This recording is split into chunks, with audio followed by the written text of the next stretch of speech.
പത്തനാപുരത്തേത് വെറും തിരഞ്ഞെടുപ്പ് പോരാട്ടമല്ല, മറിച്ച് നീതിക്ക് വേണ്ടിയുള്ള പോരാട്ടം കൂടിയാകുന്നു. പത്തനാപുരത്തിന്റെ മണ്ണിൽ ഷാഫി പറമ്പിൽ നടത്തിയ ആ പ്രസംഗം വെറുമൊരു രാഷ്ട്രീയ പ്രസംഗമായിരുന്നില്ല. അതൊരു താക്കീതായിരുന്നു. വീട്ടിൽ പോയി ചോദിക്കാൻ പറഞ്ഞവരെ വീട്ടിലിരുത്തണം, ഉമ്മൻചാണ്ടിയെ ദ്രോഹിച്ചവരോട് കണക്ക് പറയിച്ചിരിക്കണം. ഈ രണ്ട് ശബ്ദങ്ങളാണ് UDF മുന്നിലുള്ളത്. പത്തനാപുരത്തെത്തിയ ഷാഫി പറഞ്ഞതും അതുതന്നെയാണ്. കണക്ക് പറയിച്ചിരിക്കും എന്ന്.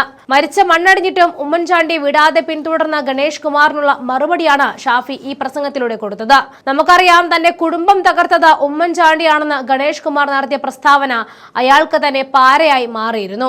ഒരാളെ ഇല്ലാതാക്കാൻ മനഃപൂർവ്വം ഇത്രയും വലിയ കാര്യങ്ങൾ ചെയ്യുകയും അവസാനം തന്റെ കുടുംബം തകർത്തത് ഉമ്മൻചാണ്ടിയാണെന്ന് യാതൊരു ഉളുപ്പുമില്ലാതെ പറയുകയും ചെയ്ത ആളാണ് ഈ ഗണേഷ് കുമാർ.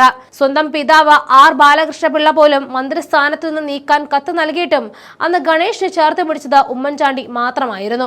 കുടുംബ പ്രശ്നങ്ങളിൽ കുടുങ്ങിയ ഗണേഷ് കുമാർ രാജിവെച്ചപ്പോൾ അത് ഒത്തുതീർപ്പാക്കി അന്തസ്സോടെ മടക്കിക്കൊണ്ടുവരാൻ ഉമ്മൻചാണ്ടി പരിശ്രമിച്ചു.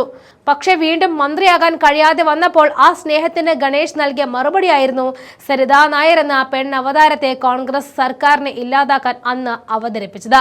സോളാർ പ്രതിയുടെ കത്തിൽ 4 പേജുകൾ അധികമായിട്ട് കൂട്ടിച്ചേർത്ത് ഉമ്മൻചാണ്ടിയെ ക്രൂശിക്കാൻ ഗണേഷ് കുമാർ നടത്തിയ ഗൂഢാലോചന പുറത്തു വന്നപ്പോൾ സോളാർ തട്ടിപ്പുമായി ബന്ധപ്പെട്ട വ്യാജരേഖ ചമച്ചു എന്ന കേസിൽ കുറ്റപത്രം നൽകുന്നതിന് മേലുള്ള വിചാരണ നിർത്തിവെക്കണം എന്നാവശ്യപ്പെട്ട് മന്ത്രി KB ഗണേഷ് കുമാർ കൊട്ടാരക്കര കോടതി വരാന്ത വരെ എത്തിയിരുന്നു. പിന്നെ LDF മന്ത്രി കസേരയിലെത്തിയതോടെ മട്ടും ഭാവവും മാറി. അങ്ങനെ ഉമ്മൻചാണ്ടിയെ ദ്രോഹിച്ചവരെ കൊണ്ട് കണക്ക് പറയിച്ചിരിക്കുമെന്ന ശബ്ദമാണ് ഷാഫിയും കോൺഗ്രസും UDF എല്ലാം ഇവിടെ എടുത്തിരിക്കുന്നത്. അതുകൊണ്ട് തന്നെ പത്തനാപുരം കോൺഗ്രസിന്റെ ഒരു പ്രതികാര ദാഹ്യ മണ്ഡലമായി മാറിയിരിക്കുന്നു. UDF-നെ മത്സരിക്കുന്ന ജ്യോതികുമാർ ചാമക്കാലയ്ക്ക് വേണ്ടി നടത്തിയ പ്രസംഗത്തിലായിരുന്നു ഷാഫി ഗണേഷിനെ വലിച്ചുകീറി ഒട്ടിച്ചത്. സ്വന്തം ജീവിതം ജനങ്ങൾക്കായി മെഴുകുതിരി പോലെ ഒരുക്കി തീർത്ത ഉമ്മൻചാണ്ടിയെ ജീവിച്ചിരുന്നപ്പോഴും മരണശേഷം ദ്രോഹിച്ചവരും തമ്മിലുള്ള രാഷ്ട്രീയ പോരാട്ടമാണ് പത്തനാപുരത്ത് അരങ്ങേറുന്നത്. ഷാഫി പറഞ്ഞത് കണക്ക് പറയിച്ചിരിക്കും എന്ന് തന്നെയാണ്. അത് ഷാഫി ആവർത്തിച്ച് പറയുമ്പോൾ അത് വെറും ഒരു പ്രസ്താവനയായി മാറുന്നില്ല. അധികാരത്തിന്റെ ഹുങ്കിൽ ആരെയും തകർക്കാമെന്ന ഗണേഷിന്റെ അഹങ്കാരത്തിനുള്ള അന്ത്യശാസനം കൂടിയാകുന്നു.